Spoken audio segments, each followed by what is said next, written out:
Hey there, thinkers! So welcome back to Critical Hit. My name is Est, and with the MCU's stunning ability to churn out one flop after another over the past 5 years, tracking their endless parade of disasters has become practically a full-time job. It's a bit of a marvel. And yes, that pun was fully intentional. Even how they've managed to stumble so tragically from one misstep to the next. Their latest move? An all-out desperate scramble to distance themselves from their own colossal mess. They're throwing every conceivable Hail Mary, and I mean short of a full-blown reboot, to try to salvage their sinking ship. It's as if they're trying to erase their recent failures with an array of half-baked strategies, hoping that something, anything, might finally stick. Will audiences give them another shot? Well, let's not kid ourselves here, because most people have already packed up and moved on. But sure, there are a few optimistic souls still there, clinging to the hope that the MCU might find its way out of this mess. Hope springs eternal, right?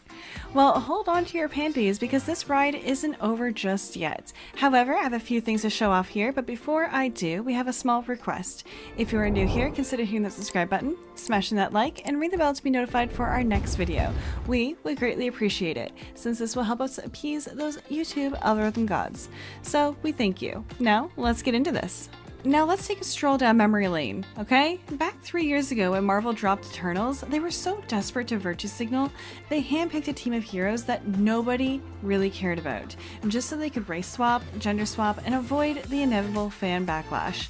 And naturally, they went all in on identity politics. And well, surprise, surprise, when the movie bombed at the box office, $400 million on a $236 million budget. And I mean, wow. The media's response was, oh look, the review bomb proves that Marvel is on the right track. Fans were like, no, this is trash.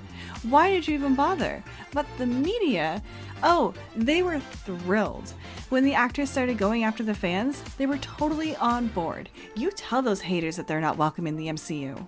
And now, the irony. Eternals 2, the sequel we're all supposed to be anxiously awaiting, is apparently dead as a doornail. Yep, Marvel decided that this one is best left on the cutting room floor. And honestly, can you blame them? After all the hype, only managed to scrape together $400 million worldwide. And that's barely pocket change by any superhero standards. And let's not forget its stellar 47% critic score on Rotten Tomatoes. Brava! Marvel, you really knocked it out of the park here. But remember the narrative that we were fed? The media, Disney, and Marvel were all singing the same tune, telling us that the only reason anyone could possibly dislike this cinematic masterpiece was because of a few narrow-minded bigots.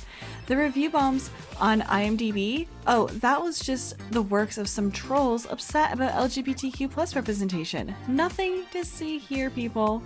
But now, with Eternals 2 officially off the table, it seems like maybe, I don't know, just maybe, it wasn't only the trolls who had issues with this movie. I mean, who could have possibly seen that coming? Oh, so it's just a small vocal minority of people who were upset about a gay kiss or a gay relationship in the movie. Interesting. Then please, can someone explain to me why this movie bombed at the box office then? If it's just really a handful of complainers, why did it lose so much money? You'd think Marvel, in all their infinite wisdom, would jump at the chance to develop a sequel and give those dozens of die-hard fans exactly what they've been clamoring for. But oh, wait. There's no sequel on the horizon, is there? And why? Could it be that despite Marvel's best efforts to cram identity politics into every corner of their films, it just didn't resonate? Year after year, they pushed, and year after year, it failed to connect. Now, here we are, with the same tiny group of fans rallying and demanding that we deserve Eternals too. I mean, sure, because nothing screams sequel-worthy like a movie that crashed and burned at the box office, right? Clearly, Marvel must be chomping at the bit to pour money into another sure-to-be hit.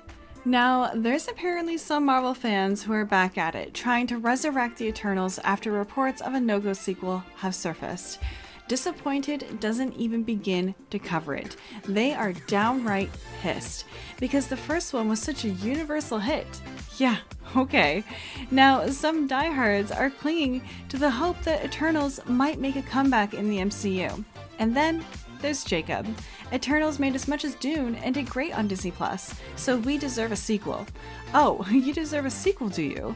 To a movie that got dragged by critics, shunned by audiences, and bombed at the box office. I mean, bold move, Jacob. So you want to play the comparison game with Dune, do you? Let's go. So Dune, for instance, had this brilliant day and date release strategy. It hit theaters and simultaneously dropped on HBO Max.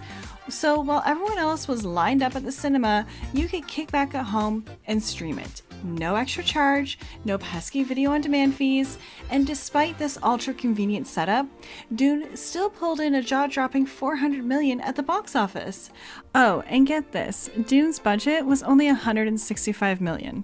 Now, let's talk about Eternals. It came with a jaw-dropping budget of $230 million, but didn't exactly blow the roof off the box office, did it? And here's the kicker.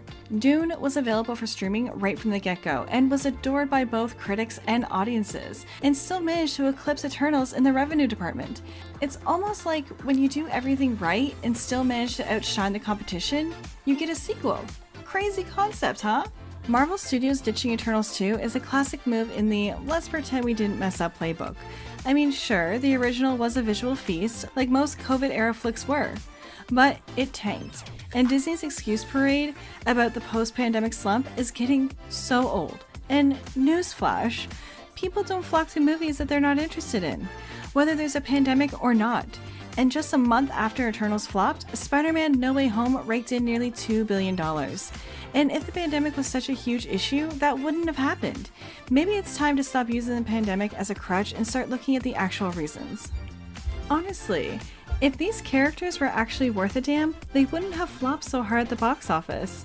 It's almost laughable that some people are still holding out hope and clinging desperately to the rumor mill, only to be smacked with the cold hard truth straight from Kit Harington himself in an interview.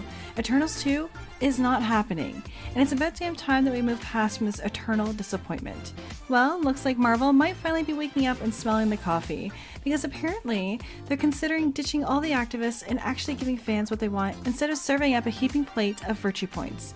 Isn't that a shocker? It's almost charming how they started off by admitting, well, that movie tanked because we got a little too cozy with identity politics. Oops, no sequel for you. It's like they're finally realizing that maybe, just maybe, people don't want their entertainment laced with your heavy dose of preachiness. However, those are my thoughts on this. Let me know your thoughts in the comments below. And hey, before you go, subscribe to our channel, smash that like button, and ring the bell to be notified for our next video. As always, this is Est, and I'm signing off now. So I will see you in the next one. Toodles!